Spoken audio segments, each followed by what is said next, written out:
नमस्कार दोस्तों, आपका स्वागत है अपने YouTube चैनल PFP में। यहाँ पर हम बात करने वाले हैं, कुछ एक्सपर्ट्स ने 4 सेक्टर चूज़ किए हैं जहाँ पर इन्वेस्टमेंट किया जा सकता है। ये बेस्ट सेक्टर्स है जहाँ पर इन्वेस्टमेंट करना चाहिए, स्पेशली कोविड-19 की वजह से जो यहाँ पर अनसर्टेनिटी हमें दिखाई दे रही है। तो ऐसी सिचुएशन में ये 4 सेक्टर्स एक्सपर्ट्स ने चूज़ किए हैं। तो कौन से सेक्टर्स हैं, कैसे सेक्टर्स हैं, इन सभी चीज़ों के बारे में बात करने वाले हैं। लेकिन उससे पहले अगर आपने चैनल को सब्सक्राइब नहीं किया है तो प्लीज़ सब्सक्राइब कीजिए और रेगुलर अपडेट्स पाने के लिए नोटिफिकेशन बेल को प्रेस कीजिए। साथ ही साथ टेलीग्राम चैनल को भी ज्वाइन कीजिए जिसकी लिंक डिस्क्रिप्शन बॉक्स में दी गई है।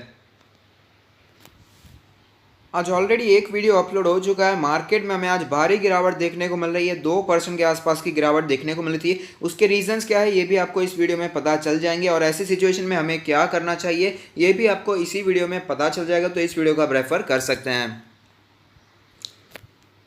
तो आप देख सकते हैं मैं आपको मनी कंट्रोल की वेबसाइट पर लेकर आया हूं जहां पर आर्टिकल की हेडलाइन है, bet on this 4 key sectors in uncertain times as India may witness K shaped recovery. तो के शेप क्या होता है वो सबसे पहले जान लेते हैं। तो यहाँ पर वी और एल शेप रिकवरी के बीच में के शेप रिकवरी होता है। यहाँ पर वी शेप रिकवरी तो आपको पता है गिरावट होती है तुरंत ही रिकवर हो जाती है, और एल शेप रिकवरी का मतलब है ज़्यादा रिकवरी हमें देखने को नहीं मिलती है। तो यहाँ पर के शेप का मतलब क्या है वो सीधे भाषा में आपको समझाने का कोशिश करूंगा। तो यहाँ पर के शेप रिकवरी का सिंपल अर्थ ये है कि यहाँ पर कुछ ही सेक्टर होंगे जो ज़्यादा हमें यहाँ पर रिकवर होते हुए नजर आएंगे, कुछ सेक्टर नीचे ही रह जाएंगे और कुछ सेक्टर काफ़ी ज़्यादा दौड़ने लगेंगे। इसे कहा जाता है के शेप रिकवरी, जहाँ पर स्पेसिफिक होना पड़ेगा। यहाँ पर हर एक सेक्टर ऊपर जाता हुआ नजर आएगा, हर एक सेक्टर फ्लरिश करेगा ऐसा ज़रूरी नहीं है, लेकिन कुछ ही ऐसे सेक्टर होंगे जहाँ पर अच्छा खासा हमें जंप देखने को मिल सकता है, अच्छी खासी रिकवरी देखने को मिल सकती है। तो उसे ही कहा जाता है के शेप रिकवरी। तो कौन सा है वो 4 की सेक्टर्स उसके बारे में भी बात करेंगे, लेकिन यहाँ पर कुछ और बातें दी गई हैं।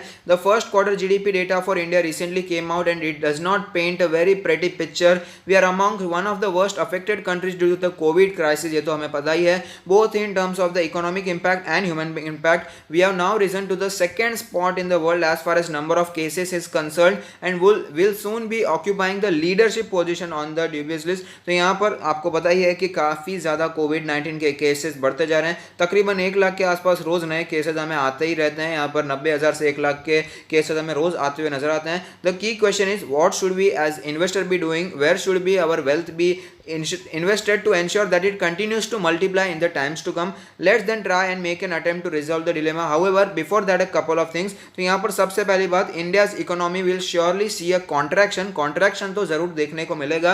यहाँ पर RBI के गवर्नर ने खुद कह दिया है, तो यहाँ पर उससे भी ज़्यादा यहाँ पर हमें किसी की ज़रूरत ही नहीं है। Will surely see a contraction and the way out of crisis is going to be a slow and painful one. समय जरूर लगेगा। Hence the view that is generally getting formed that our country will witness a very K-shaped recovery. Some companies are and will continue to witness a remarkable upswing in fortunes while others continue to languish behind. So this one is crucial factor needs to be kept in mind while constructing a portfolio. The lesson being that always invest in category leaders who will not just survive the crisis but actually thrive. This is what we always do in Coffee Can.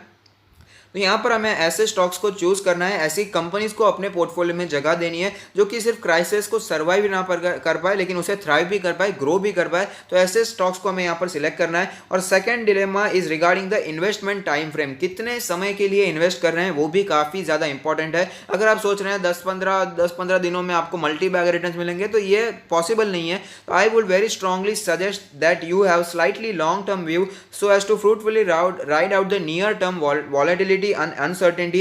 Ideal time frame to invest right now is 3 years. तो फिलहाल के लिए कम से कम आपको 3 साल के लिए invest करना ही चाहिए, तो ही आपको यहाँ पर सारे स्टॉक्स जो यहाँ पर सेक्टर्स बताए गए हैं उसे आप फॉलो करने के बारे में सोच सकते हैं। तो यहाँ पर which sector should be investing with in a 3 year time view. तो यहाँ पर सबसे पहला जो सेक्टर दिया गया है वो है consumer sector. Here I mean both staples and discretionary. Staples मतलब ये यहाँ पर जो FMCG का हो गया, यहाँ पर HUL हो गया, नेस्ले हो गया, यहाँ पर टाटा कंज्यूमर हो गया, मैरिक हो गया, डाबर हो गया, ये सारी चीज़ें खाने पीने वाली चीज़ें। और डिस्क्रिशनरी का मतलब हो गया ये सारी जो कंजम्पशन में आता है, यहाँ पर बाटा हो गया, रिलैक्स हो गया, ये सारी चीज़ें। The demand in essence shall be fueled by a strong resurgence in rural consumption. Rural consumption में फिलहाल के डेटा के हिसाब से काफ़ी ज़्यादा हमें यहाँ पर स्ट्रेंथ देखने को मिल रहा है. रूरल कंजम्पशन काफ़ी ज़्यादा बढ़ता हुआ नजर आ रहा है, which is likely to see a bumper crop. Urban consumption for discretionary products is likely to be fuelled by a changing lifestyle that favors more automation and less dependence on help, which can leave you to fend for yourself in tough times. White goods, brown goods, F&B, etc. are just some of the categories that we are constructive on. तो यहाँ पर consumer सबसे पहला sector इन्होंने चुना है जहाँ पर आप 3 साल के लिए निवेश करने के बारे में सोच सकते हैं. तो यहाँ पर अगर आप चाहते हैं कि मैं स्टॉक्स के बारे में भी बात करूँ, कौन सा है वो अच्छे स्टॉक जहाँ पर आप इन्वेस्ट कर सकते हैं, तो आप कमेंट बॉक्स में यस लिखिएगा. मैं आज ही वो वीडियो बनाने की पूरी कोशिश करूंगा. नेक्स्ट है automotives, specially two wheelers as a category is likely to witness a significant surge in demand. People are likely to be more drawn towards private transport wherever possible and less likely to be willing to use public transport in urban areas. Two wheelers also benefit from the expected upsurge in the rural demand. एक तो rural demand में भी काफ़ी ज़्यादा upsurge देखने को मिल रही है, और ऊपर से मैं काफ़ी समय से आपको बताता रहा हूँ कि टू व्हीलर्स में काफ़ी ज़्यादा डिमांड बढ़ती आएगी, टू व्हीलर्स में, और यहाँ पर फोर व्हीलर पैसेंजर व्हीकल्स में हमें डिमांड बढ़ती हुई नजर आएगी, क्योंकि फिलहाल लोग प्राइवेट व्हीकल यूज़ करना काफ़ी ज़्यादा पसंद करेंगे. जो भी पब्लिक ट्रांसपोर्ट है उसे अवॉइड करना ही पसंद करेंगे. यहाँ पर आपको पता ही है कोविड-19 के केसेस बढ़ते जा रहे हैं, तो लोगों के मन में एक डर रहता है, इसीलिए वो प्राइवेट व्हीकल यूज़ करना प्रेफर करने वाले हैं. तो इसी वजह से बजाज ऑटो, साथ ही साथ hero motor Corp, Maruti Suzuki में भारी तेजी हमें पिछले कुछ दिनों में देखने को मिली है. नेक्स्ट सेक्टर है यहाँ पर बैंकिंग सेक्टर, जो कि काफ़ी ज़्यादा हमें यहाँ पर चौंकाने वाला लगता है, क्योंकि बैंकिंग सेक्टर पर ज़्यादा प्रेशर यहाँ पर बनता हुआ नजर आ रहा है. हम जब भी गिरावट देखने को मिलती है तो बैंक ही सबसे ज़्यादा लुढ़कते हुए नजर आते हैं, स्पेशली प्राइवेट सेक्टर बैंक्स के बारे में बात की है. पीएसयू बैंक्स के बारे में बिल्कुल भी यहाँ पर बात नहीं हो रही है, प्राइवेट सेक्टर बैंक्स हो रही है, प्राइवेट सेक्टर बैंक्स के बारे में ही बात हो रही है. If our economy has to rebound from the crisis which I think it will most certainly will. तो यहाँ पर साइकिल होता है, रिसेशन आता है तो फिर से कभी ना कभी तेज़ी ज़रूर आएगी. ये साइकिल होता है, 10-15 सालों में एक होता ही है, तो इसमें ज़्यादा घबराने की ज़रूरत नहीं होती है. तो मुझे भी यही लगता है और आपको भी यही लगता होगा कि कभी ना कभी ये क्राइसिस जो है, कोविड-19 का क्राइसिस है, साथ ही साथ ये इकोनॉमिक क्राइसिस है, इन सभी क्राइसिस से हम वापस ऊपर उठेंगे और वापस हमें तेजी देखने को जरूर मिलेगी. We have to get back on the path of normalised growth, then the banking system has to participate. अगर यहाँ पर हमें ग्रोथ चाहिए, रिकवरी चाहिए, तो बैंकिंग सिस्टम को उठना पड़ेगा, उसे रिकवरी दिखानी पड़ेगी, उसे इस रैली में पार्टिसिपेट करना पड़ेगा, जो कि फिलहाल की सिचुएशन में दिखाई नहीं दे रहा है. कोशिश तो बैंक निफ्टी पूरी कर रही है, लेकिन यहाँ पर ज़्यादा हमें तेजी देखने को मिल नहीं रही है, ज़्यादा यहाँ पर रिकवरी देखने को मिल नहीं रही है.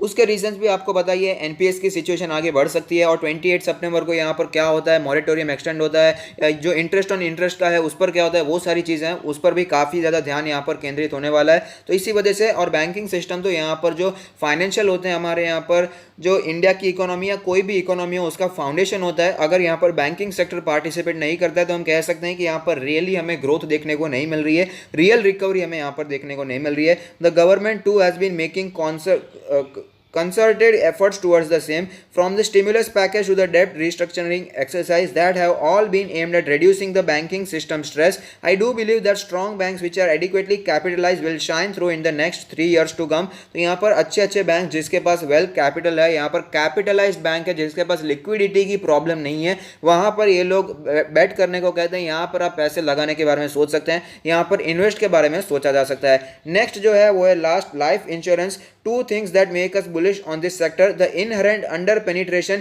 आपको बताइए कि इंडिया में लाइफ इंश्योरेंस कितना लोग कम यहाँ पर कर रहे हैं. अगर आप यहाँ पर एजुकेटेड हैं तो आपको पता होगा कि आप तो यहाँ पर करते हैं, लेकिन यहाँ पर जनरली इंडिया की अगर बात करें, डेटा के हिसाब से बात करें, तो काफ़ी कम लोग अभी यहाँ पर लाइफ इंश्योरेंस करवाना पसंद करते हैं, उसे हल्के में लेते हैं, लाइफ इंश्योरेंस करना यहाँ पर दूर ही रहते हैं. लेकिन यहाँ पर काफ़ी ज़्यादा ग्रोथ आगे आने वाले सालों में देखने को मिल सकता है, और इसी की वजह से एक रीज़न है ये कि हमारे जितने भी लाइफ इंश्योरेंस कंपनीज है वर्ल्ड में अगर देखें तो वैल्यूएशन उनका काफ़ी ज़्यादा महंगा दिखाई देता है, क्योंकि यहाँ पर फ्यूचर भी काफ़ी ज़्यादा अच्छा है, लॉन्ग टर्म में यहाँ पर अच्छा फ्यूचर दिखाई दे सकता है. और दूसरा रीज़न जो यहाँ पर बता रहे हैं, the mind set change the corona virus is bringing. तो यहाँ पर ऑफकोर्स माइंड सेट तो पूरे चेंज ही हो चुके हैं. कोरोना वायरस की वजह से लोगों के मन में डर है, तो यहाँ पर लोग इंश्योरेंस करवाना पसंद करेंगे, लाइफ इंश्योर करेंगे अपनी, कि यहाँ पर कुछ हो जाए तो अपना परिवार तो सुखी हो जाए. तो इसी वजह से हमें यहाँ पर लाइफ इंश्योरेंस में इन्होंने एक्सपर्ट्स ने यहाँ पर बैठ किया है. We believe life insurance is the category of the future. तो इनका कहना है कि यहाँ पर लाइफ इंश्योरेंस में अच्छी खासी तेजी हमें आगे आने वाले 3 सालों में देखने को मिल सकती है. तो so when you buy with a 3 year prudent investment horizon, buy for growth and not necessarily valuations, and buy good and clean companies। मैं आपको बार बार बता रहा हूं, अच्छी कंपनीज को लीजिए, फंडामेंटली स्ट्रॉन्ग कंपनीज को लीजिए। यहां पर वैल्यूएशन तो कई कंपनीज के बहुत ही ज्यादा चीप हो चुके हैं, लेकिन यहां पर फंडामेंटली स्ट्रॉन्ग होना भी काफी ज्यादा जरूरी है। और ये सारे जो स्टॉक्स हैं अपने पोर्टफोलियो में रखे जा सकते हैं। लाइफ इंश्योरेंस स्टॉक्स को भी अपने पोर्टफोलियो में रखा जा सकता है। और अगर आप अपना पोर्टफोलियो हमसे रिव्यू करवाना चाहते हैं तो उसका लिंक भी हमने डिस्क्रिप्शन बॉक्स में दे दिया है। तो यहाँ पर ये सारी जो चीज़ें थी, ये सारे जो यहाँ पर सेक्टर्स दिए गए हैं मैंने आपसे शेयर किए हैं। अगर आपको ये इन्फॉर्मेशन पसंद आती है, अगर आपको ये वीडियो पसंद आता है तो लाइक कीजिए, शेयर कीजिए, कमेंट कीजिए, सब्सक्राइब कीजिए और मुझे मोटिवेट कीजिए। Thank you. Stay happy, happy investing.